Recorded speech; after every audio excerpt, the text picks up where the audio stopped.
Hello everyone, this is Khushi Gupta, Legal Research Associate and Legal Content Writer at Legal Scholars. Welcome to our YouTube channel Legal Scholars. The topic for today is common object under section 149 of IPC.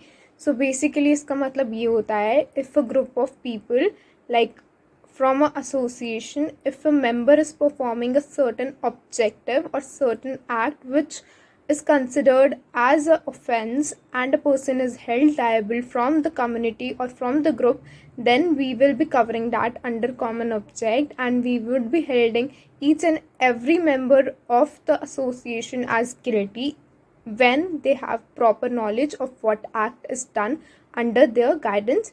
This is what is about common object. Talking about certain ingredients that are a must in the same common object is that there must be at least 5 people present, and there should be a creation of a specific offense.